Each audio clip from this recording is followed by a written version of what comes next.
uninterrupted electricity is a distant dream, and poor queues remain a common feature of life in the country. Despite Nigeria's status as one of the world's top oil and gas producers, in recent weeks, Nigerian governments have had to warn and plead in equal measure for citizens not to take to the streets. Apparently, they are aware of their own deepening unpopularity. President Bola Ahmed Tinubu, who approved an increase in the national minimum wage from 30,000 naira to 70,000 naira a month, urged young people not to demonstrate, claiming organizers were mobilizing for mass action with sinister motives. He has also met with traditional rulers across the country to urge them to prevail on their subjects to be patient with his administration. Authorities have claimed the aim of the protest is to destabilize the country. On Friday, the DSS said it had identified the sponsors of this protest and they are plotting to topple the government via demonstrations. A day after, Police Inspector General Kayode Egbetokun said the country's security agencies were in possession of credible intelligence on the involvement of foreign mercenaries. Neither statement gave any details. Other reports say soldiers blocked the highway leading to Abuja on Monday, while police reinforcements were seen in Kano on Sunday. Joining us from Abuja this morning to discuss this protest and President Bola Ahmed Tinubu's performance so far is Mr. Osito Okechukwu, the immediate past Director General of the Voice of Nigeria. Good morning and welcome to the program, sir. Thank you very much. It's my pleasure being with you. Of course. Thank you for joining us. We look at the upcoming protests against economic hardship in the country and all of the demonstrations, all of us from different corners of the country, from different groups. What do you think of the upcoming protests? Thank you very much. Let me start by saying, yes, there is economic hardship in the country that affects both the rich, both the middle class, and more the poor. Anybody that says there's no hardship is not being frank.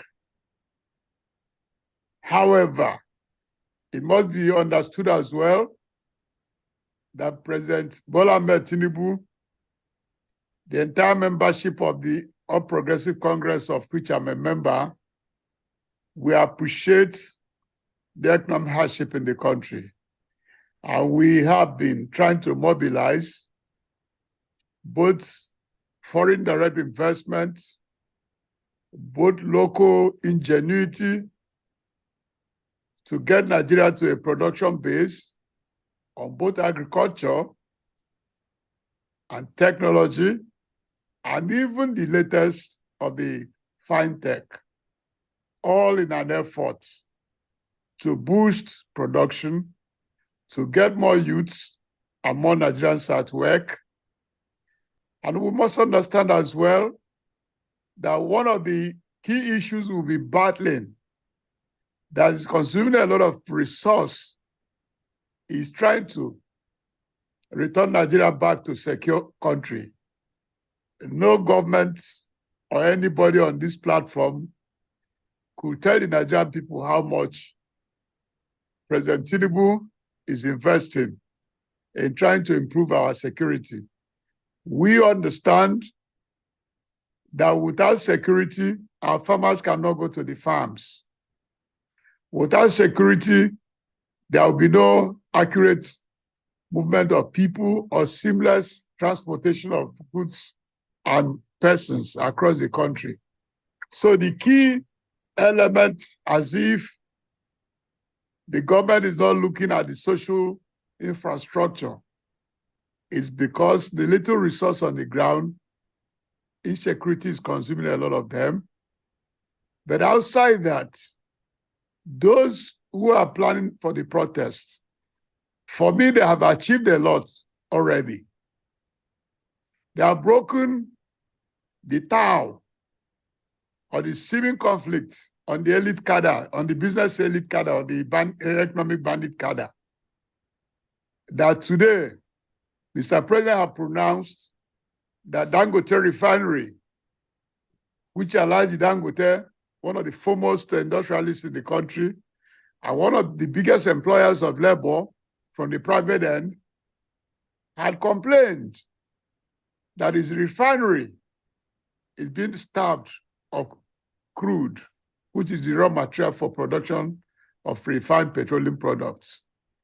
With that pronouncement, one would say that the protesters have achieved a major aim in the sense that going by record from 2005 to 2022, about $74 trillion.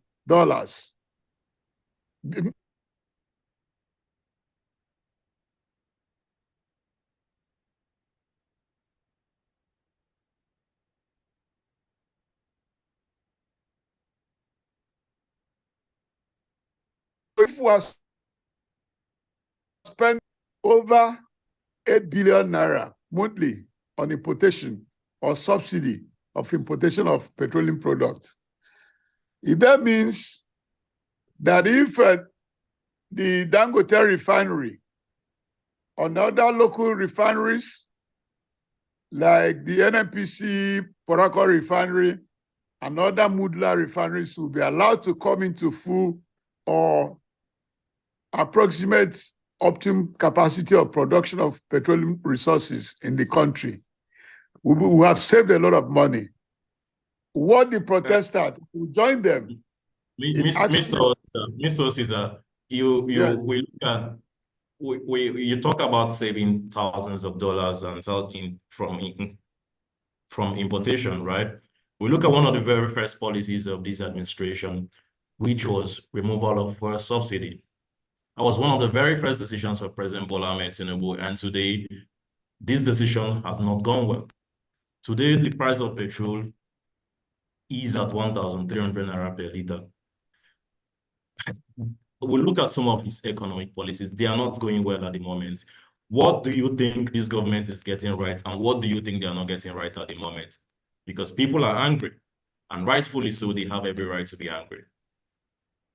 What I'm saying, if you get me right, I'm saying that the removal of fuel subsidy is very scorching.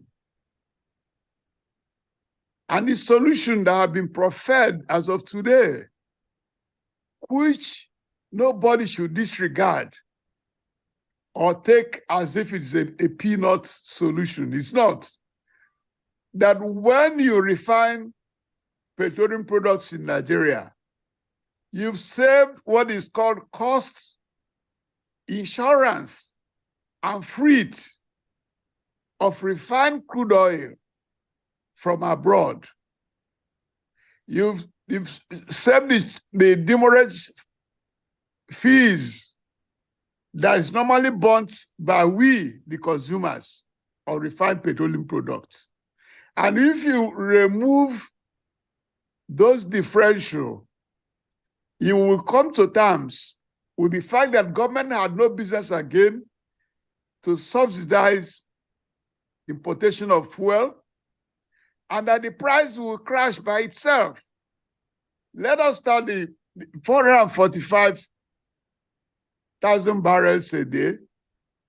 If you share it to Dangote and others, what he had done for the country, and they are going to sell that to them in naira, not in dollars.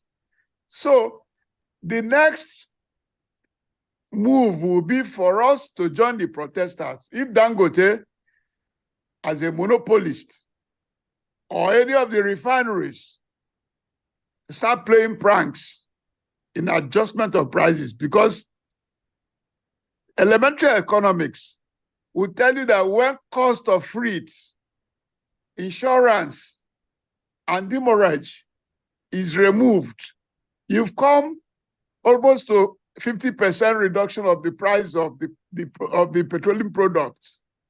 Because the paradox we had was that you sell the crude oil with your right hand and import refined petroleum products with your left hand. And along the line, the money that could have been used to strengthen our electricity power supply, the money that could have been used to re-energize our universities and hospitals, were all placed into petroleum subsidy. I'm talking of between 2005 going by official NNPC records, to 2022, that $74 billion were spent on fuel subsidy. So when you count the enormous cost of such expenditure, and you remove 50% or thereabout of it, when you are no more importing, and at any rate, the Dangote refinery, the Porako refinery, and all those modular refineries, the employment cadre is about 90% Nigerians. The expatriates in the midst of that chain is not up to 10%. So you have achieved increase in employment issue. You have created employment for thousands of Nigerians, both directly and indirectly. You have also stemmed the hemorrhage of foreign exchange export. So I'm saying that the protesters that achieved a lot as of today, we should hold on, halt the protest, and watch out for Dangote and other refineries, how they will help us to bring money into the coffers of the government. If in the next 6 months or 1 year, we did not see the impact of such policy, because the oil, the 445,000 metric barrels per day being given to the refineries is Nigerian resource for the benefit of Nigerians. So if we do not benefit next year, if there's anything like protest, I'll be one of those who will head the protest. Actually, we are the one that went to court in 2007, and they got the police permits to be nullified by the appeal court. It was first by the defunct, we were then in defunct AMPP. So we are part of the struggle. Tinubu is part of the struggle. Definitely, Mr. Osita. You most of your points you've been hammering on petrol and selling crude oil to Dangote. Is oil, we look at Nigeria's economy, oil, and all of the different multifaceted angles. Is this solely the solution? Do we have like other solutions? We talk of security, because it's not just about the hunger, it's not just about the petrol. We look at security and several of these other angles of the country. What is going to be the long-term solution to all of these problems? Because people are angry. It is not just about okay, let's say the price of the petrol comes down. Security and all of these things. What is going to be the long-term solution to all of this? Thank you very much. If you flow with my line, I'm saying you have a product that contributes 90% plus. You have foreign earnings, and they are using about the same 90% to import petroleum products. So you are running on zero. That if there is any mechanism that reduces your cost of fuel subsidy, that amount will be deployed in those other areas of fiscal infrastructure, social infrastructure, and security. If you do not do so, you will continue borrowing.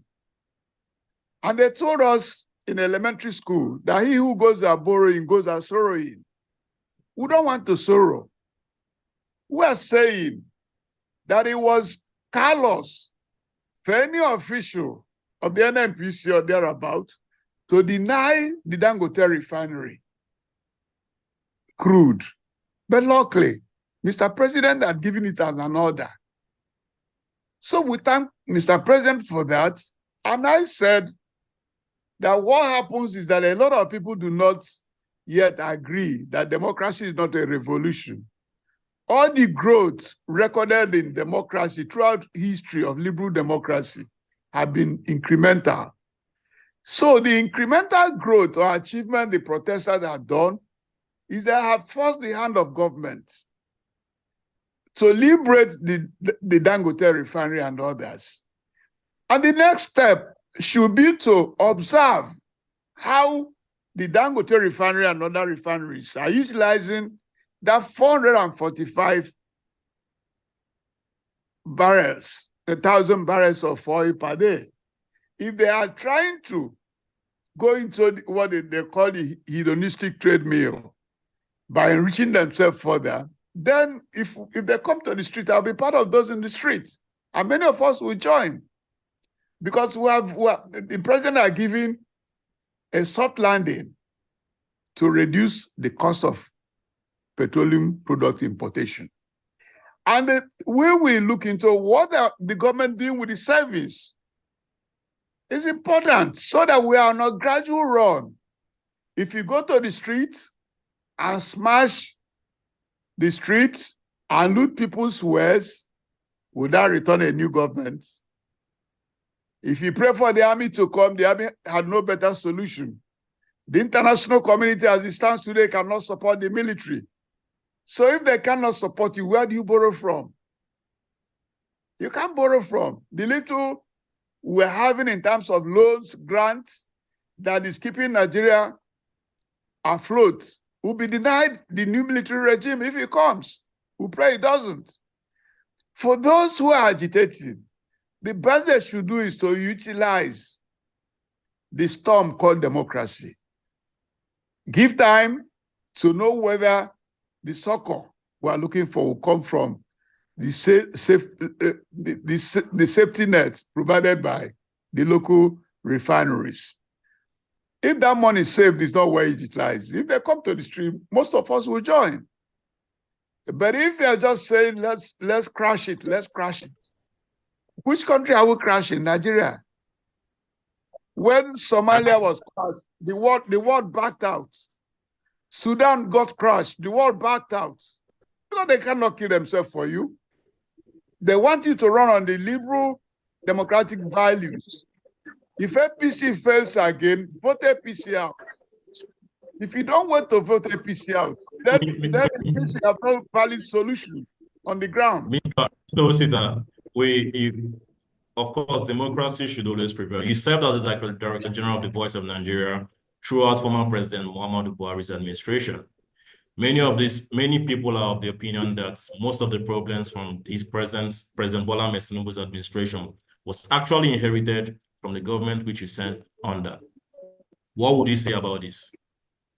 I cannot deny that there were spillover. If I deny that, I would be truthful to myself.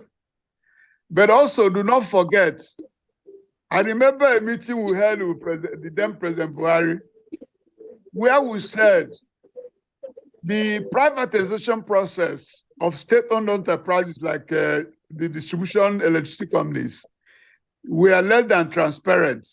Why don't you revoke them?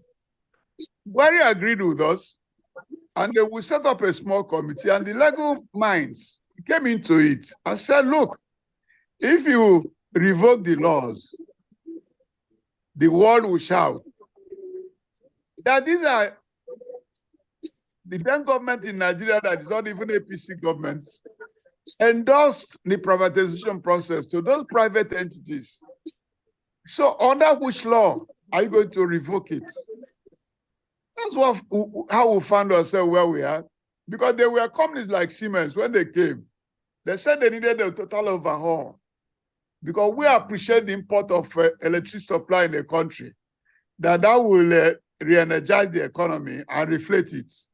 But it didn't come that way, because there were legal minds that were led by even our own previous governments. I don't want to go deep, because let it not be as if I'm playing games.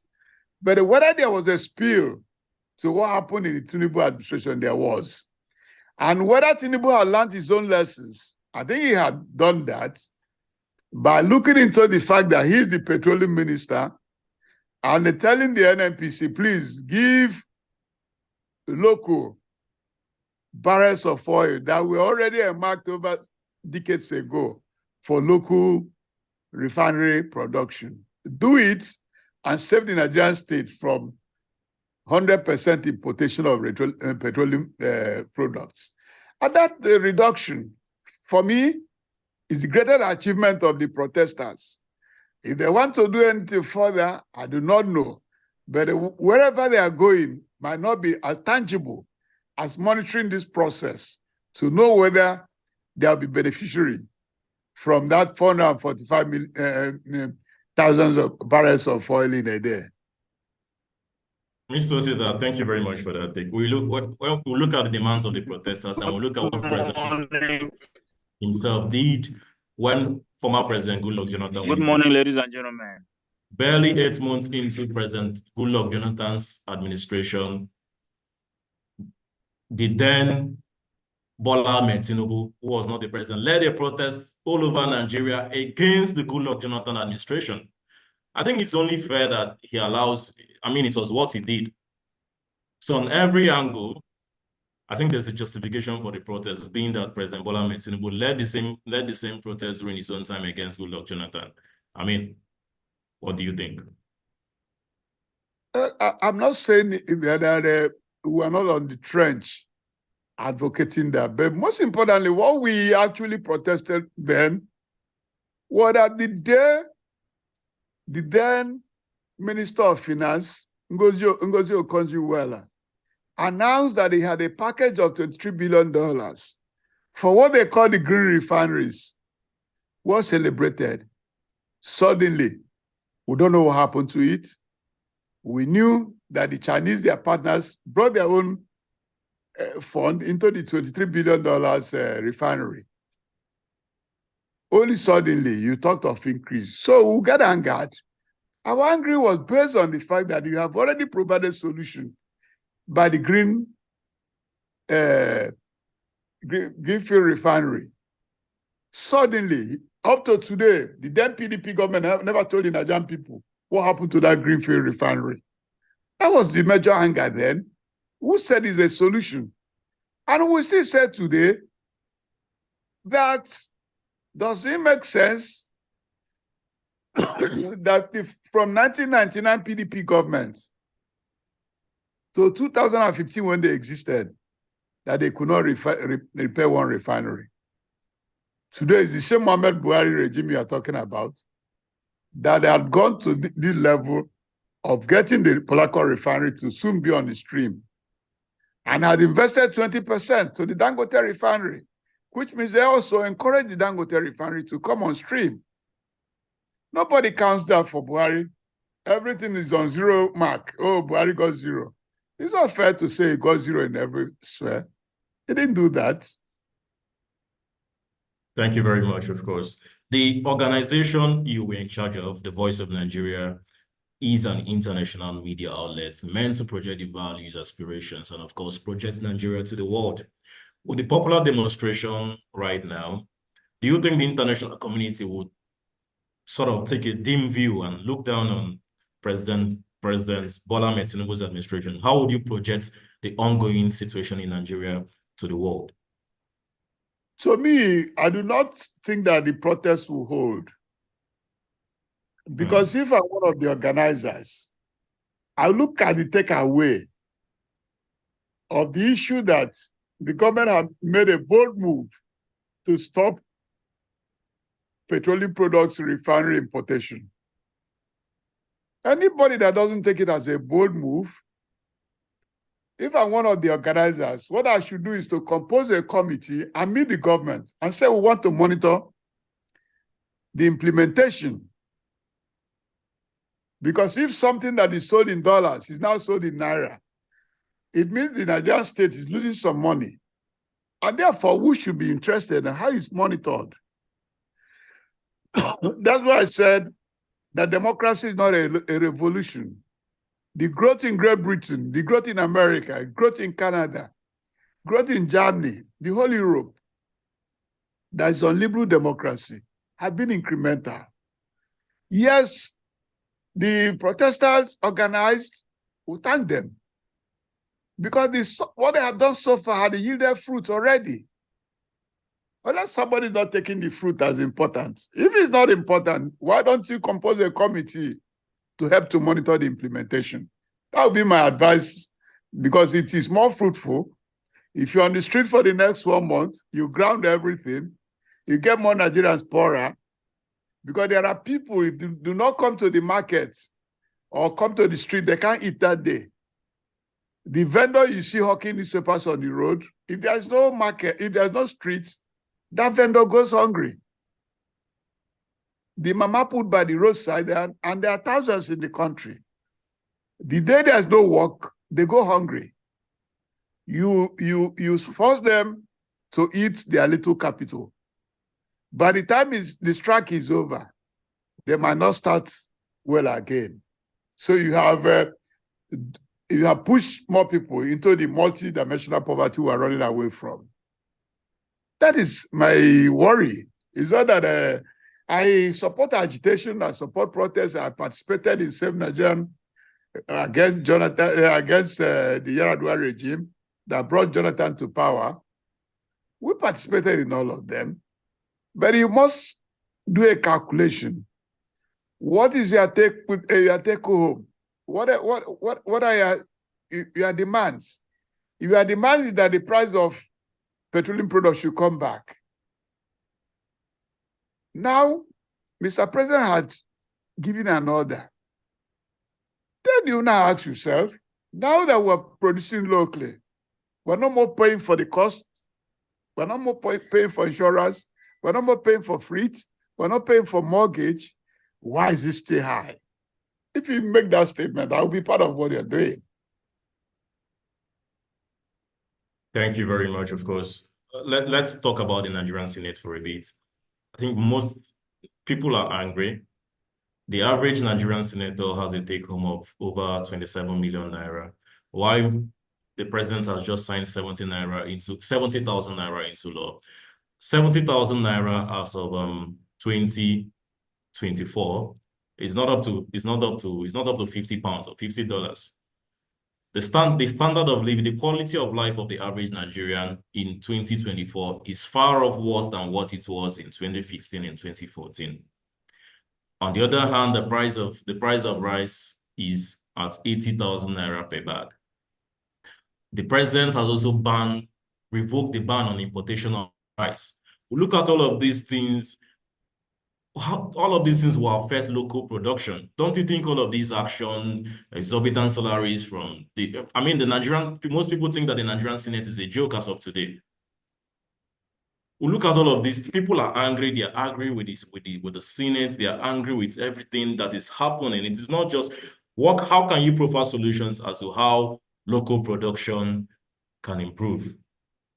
You know about the revoke on the ban of rice in Nigeria. No, what I'm saying is that the growth in liberal democracies is instrumental, is evolutionary. It's not in a jiffy. That's why it's democracy. It's not a decreed. No matter how good your intention is, there's the rule of law.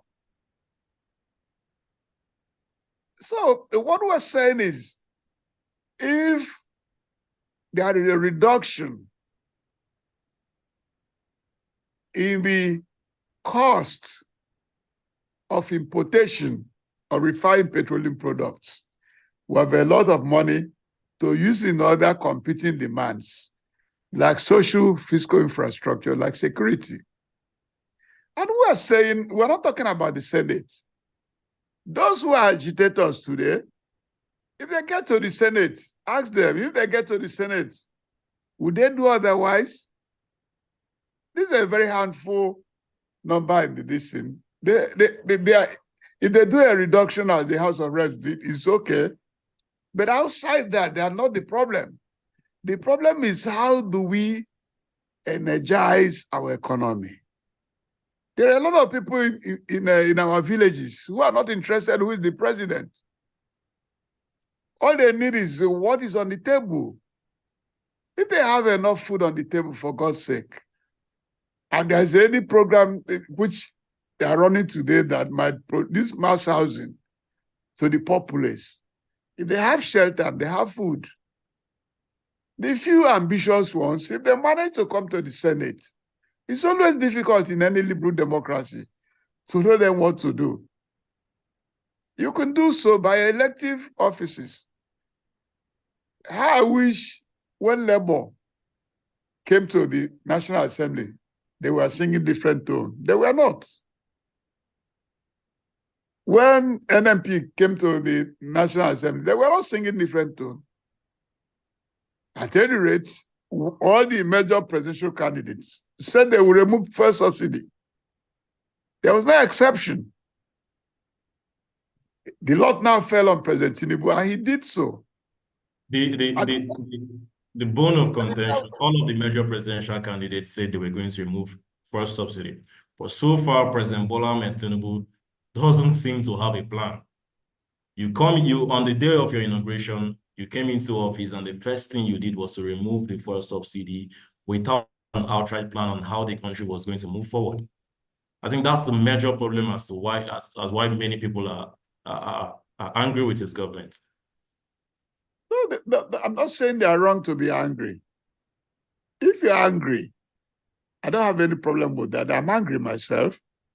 But the point of the matter is that shortly before Tinubu came to power, that same Dangote refinery was commissioned. Ordinarily, his assumption would be that in the next few months, they will roll out. And now when they didn't roll out, and the proprietor of the refinery, Alhaji Aliko Dangote, said, I'm being denied of crude supplies. And Mr. President responded to it. For me, these are solutions. These are solutions that might lead us to where we're going. Of course, thank you very much, Mr. Osita Okechukwu. Nigeria is still largely oil dependent, despite having vast lands for agriculture. Maybe that's part of the reason why we suffer all of this hunger. What avenues would you encourage the government to explore in order to boost the agricultural potential of the country? We've been doing so. We started as far back as the Buhari regime to deepen democracy by amending the 1999 Constitution of the Federal Republic of Nigeria, by saying that the state governors should fund the state legislatures directly. They should fund the state judiciary directly. By amendment of the Constitution, I think it's section 121, we amended it. That is bringing government home to the people. We failed in the issue of direct funding of local councils so that they can become democratic as envisaged by Section 7 of the 1999 Constitution of the Federal Republic of Nigeria. That was where Buhari promulgated the executive order 10. And the governors, in a bipartisan manner, like emperors, headed to the Supreme Court and stopped it. President Tinubu came, looked into it, and said, the way to further energize our economy is to get the local councils to be useful to the grassroots people. Now he went to the Supreme Court. As God will have it, the Honorable Chief Justice looked into the matter and granted his prayers. Today, it's left for every community to monitor their local councils. We're talking of local council that gets 20.6% in every federal allocation. So, which means if you hear that the Federal Allocation Accounts Committee had distributed 1 trillion, it means that 200 billion is going to local councils. If you work the arithmetic, it means that no council get less than 100 million every month. Some 500, thereabout. You move forward. But the man on the streets doesn't care about what the local council is doing. I once asked them, I said, do you know who is the chairman of the local government? They said, no, we don't know. I said, what of your councillor? They said, that boy, he's just building upstairs now. The boy is doing well. I say he's doing well. Why your culvert is not maintained, but he's building an upstairs. So that's the paradox. Our people have not learned how to ask about that 20% that comes to the local government council. They have not asked about the 26 point something percent that comes to the state governors. All eyes are in Abuja. It's either Obasanjo, it's either Yar'Adua, it's either Jonathan, it's either Buhari, or it's either Tinubu. I'm not saying there's anything wrong in doing that, but I'm saying let us do a holistic approach. That these governors have become emperors. They manage their 26 point something percent. They manage the 20 point something from the states. And luckily for them, all the federal roads are on the states. All the primary healthcare of the federal government are all located at the states and local councils. How many projects of the federal government is not domesticated at the Nigerian soil? And the Nigerian soil makes up the local council, makes up the state, but nobody cares. Our governor, yes, our governor is grabbing our own. So if you take it that it's a grab, there's no institution of the states that behaves at the state level like the EFCC. The local legislature, the state legislature is not doing their oversight function, and we don't care. The local government council, that is a legislative house, do not do oversight function, and we don't care. I think we better start caring so that we can save the center their own headache. Thank you very much.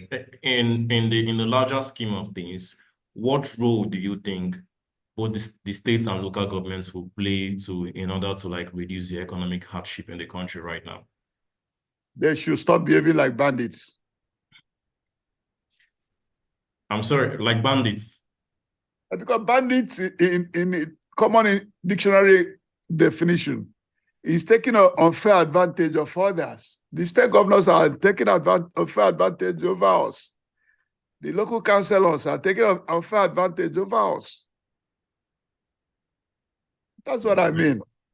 All right. There seems to be a lack of communication, some sort of lack of communication between the President Bola Tinubu's government and Nigerians. It's like Nigerians are not getting the government.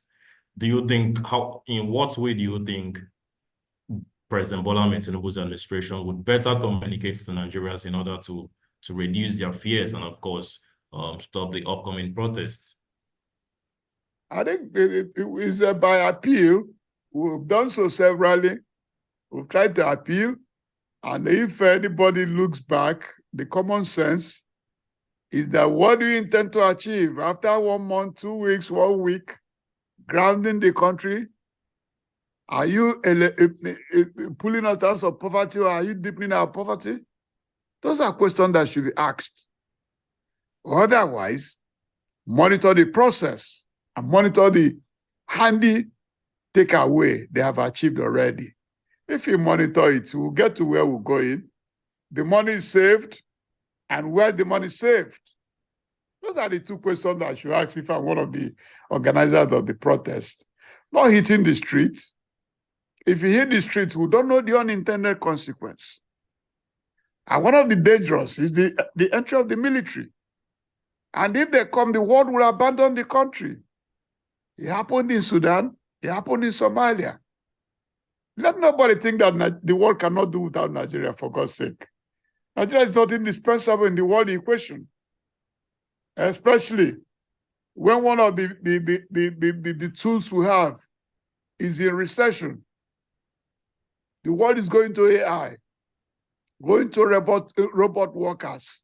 So if you think because you have the number, nope, you are not indispensable. There are robot workers that will take over your job. Okay, somebody from the audience is asking, you were the DG of the Voice of Nigeria under President Muhammadu Buhari, but he wants to ask, in what way is President Bola Tinubu's administration doing? What is Bola Tinubu's administration doing about electoral and judicial reforms? He said there's some sort of extravaganza in the government, and what is the government doing about electoral and judicial reforms? At least Tinubu had advanced where Buhari stopped by restructuring the local council. A lot of people do not know how weighty it is that our democracy is not at the local government level. All the monitoring we have done in the last 25 years, all the states, so-called state independent electoral commissioners, commissions. It's only during Malam Nasir Rufai's governance in Kaduna that they held one election where the opposition won some seats. In support of the APC in Enugu State for 4 local council elections, we won my ward, and they snatched the results in gunpoint. I once met one of the governors there, and I said, Your Excellency, there are 260 wards in Enugu State, which means 260 councillors. Is it a headache if you lose one fairly? He said they will blame him. So you people don't know the depth of the emperor governors, the havoc they have caused to our democracy, how they have mangled our democratic process, and how they have closed the breathing space for the grassroots, for Nigerians at the grassroots level. So Tinubu has started. Would you be able to comment on the suspicion of the protest is being engineered by elements in the north, in northern Nigeria, who feel aggrieved that they are being sidetracked and that most of the appointments that the President Bola Tinubu's administration is being nepotic, it's being sort of tribalistic, and these northern groups are feeling sidelined? Would you have any comments on that? I don't know. There's nobody that will come into government and there will be no complaints. Do you believe? Would you believe that?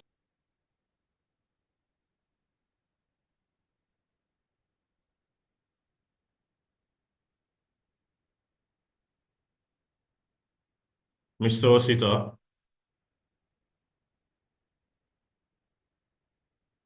Of course, I think we've lost Mr. Osita there due to network issues.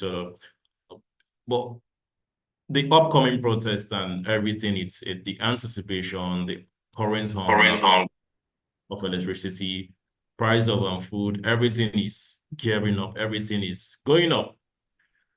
Nigerians are angry and they're about to hit the streets. Mr. Osita? I'm listening. Okay, please turn on your camera so that you can continue speaking. I'm listening. Okay, well, yeah, I can see you now. So you were saying something. The last I heard from you was the issue of another group complaining that they are being marginalized. Yes. And I said, I did not see any government. I joined politics in 1978, which is 40 something years now. I did not see any government that came to power. There are no group complaining of marginalization. Even when Buhari was in power, the people of Central Katsina, we are complaining. We went for a meeting. And some of them told me, look, Buhari is not fair to us. I said, and in my area, they are saying the Igbos and all that there is marginalized. They said, no, we in the Central Katsina. So when you go to Yoruba land today, I was in Ibadan for a function of my institute, the Institute of Public Relations. And I went to the joints where I used to stay when I was in the serving youth service in the 80s. And I had my discussion with the locals. Most of them also complaining that they've been marginalized by President Tinubu. I say Yorubas, they say yes. So that is, in Enugu State where I come from, or whichever state you come from, go and do a research. There are people who complain that your governor is marginalizing them. Are you not the same tribe? Maybe the same religion? And at the same... Has the President Bola Tinubu been fair? We see because when you talk of appointments, when you talk of benefits, a government needs to be fair. Of course, we know that we've seen the previous governments. We know that most of the appointments usually go to the region that the government of the day is from. But in your own words, has he been fair? I want you to critically assess him. Has he been fair in terms of how he relates to the different regions in Nigeria? My brother, if you ask me what the Nigerian people, I've been here for over 6 decades. What we need, if there's anywhere to borrow more, give us electricity. Provide us security so that we can go to our farms. Whether you take Mr. Okeke from Enugu or Mr. Okoli, it's not my headache. That will not bring anything. I was a DG Voice of Nigeria. What did Eke people benefit from me? How many people came to my house for the Christmas? The man who is the president, how many people goes to his house when he goes to Yoruba land? But if he provide us infrastructure, these are Nigerian people, endowed with human resource and material resource, entrepreneurial people, hardworking people. Let us go. Let us go. That's what I'm saying. Let Nigeria breathe. We don't care who is appointed and who is not appointed. If you want to appoint your girlfriend from Enugu State, it's not my headache. Nigeria is a multi-ethnic country, very heterogeneous people. All of these questions about ethnicity, about tribe will always come to play. That is why it's always going to come into question. So it's only fair that the government of the day balances out these appointments and all of that. But of course, it is believed that we have smart people, we have capable hands from the different regions in Nigeria. These questions will always come to play. So it is important, it is necessary that the government of the day addresses these issues. No, I agree with you that nepotism is not the best way to go. Because if Mr. Ade is qualified for an office, or Mr. Musa, and you deny him, you have denied the Nigerian state the talent God gave. And God is not lavish. God is very sparingly in creating talented people. So if you hunt for talented people across the country, that would be the best for us. But I'm saying, in as much as us not placing nepotism above critical infrastructure that will get us moved. I told you, for instance, that study have been done in social sciences, where about 70% of people are not interested who is the leader. In fact, in some countries of the world, it's about 98%. What they need is good governance. Let's not place what it should not be in the front burner ahead of the front burner. If you ask any of those guys who are from the north, who are saying Tinubu is marginalizing them, ask them, were there no such musings on the ground about President Buhari? When Jonathan was there were musings in the Niger Delta. My worry is that after the leadership, the people could not even develop their region. If those who had ruled had developed their region, who migrate to the place and wait for the one day when our own will be developed. The point is that you didn't develop your own region and you claim you are in leadership. That's my worry. Not whether you are appointed Okechukwu or who. Thank you, Mr. Sita. Thank you, Mr. I think just quickly before we round up for the show, 90 billion naira was spent on the hard subsidy to Mecca by the President Tinubu administration. 21 billion naira was budgeted for a new residence for the BP. We look at all of these things with a government that is trying to cut costs and is trying to run the government smoothly. What is justification for all of these things? A new VP residence, 90 billion naira on a hard subsidy, and people are hungry. I mean, if a government is willing to cut costs, this is not what the government should be doing. Any comments on all of these things? What I'm saying is that the major issue that concerns me have been addressed. How do we get it to be properly implemented? Year in, year out, over 4 trillion naira is spent on fuel subsidy. All those 90 billion you are talking is peanuts. I'm talking of how do we stop that 4 trillion or 3 trillion being spent on fuel subsidy per annum? About 10 billion naira is spent on monthly basis. And you say it doesn't concern you? And you're talking of peanuts?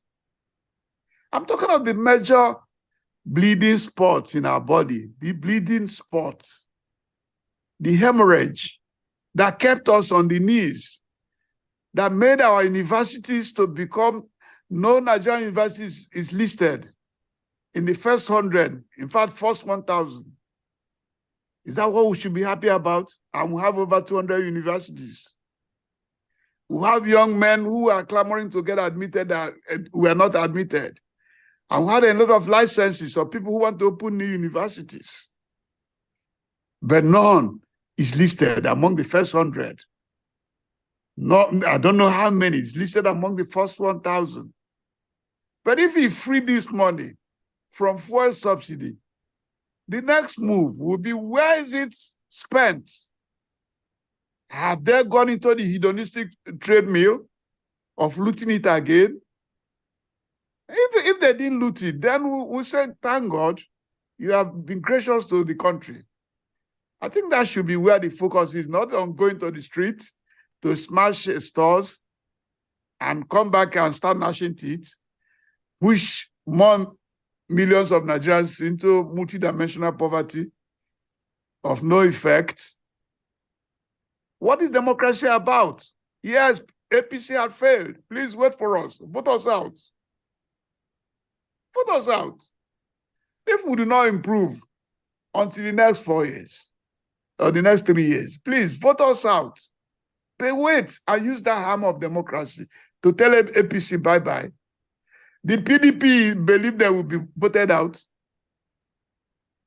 A lot of people do not believe that.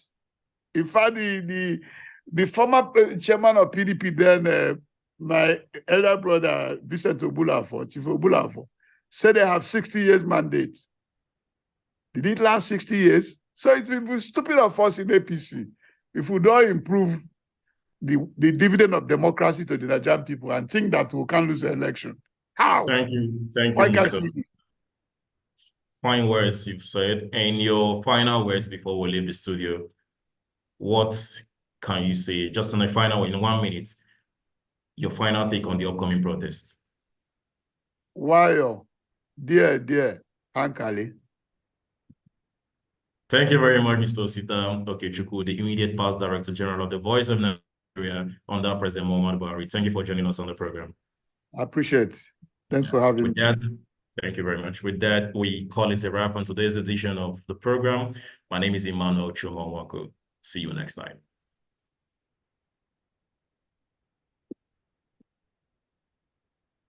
Thank you, sir.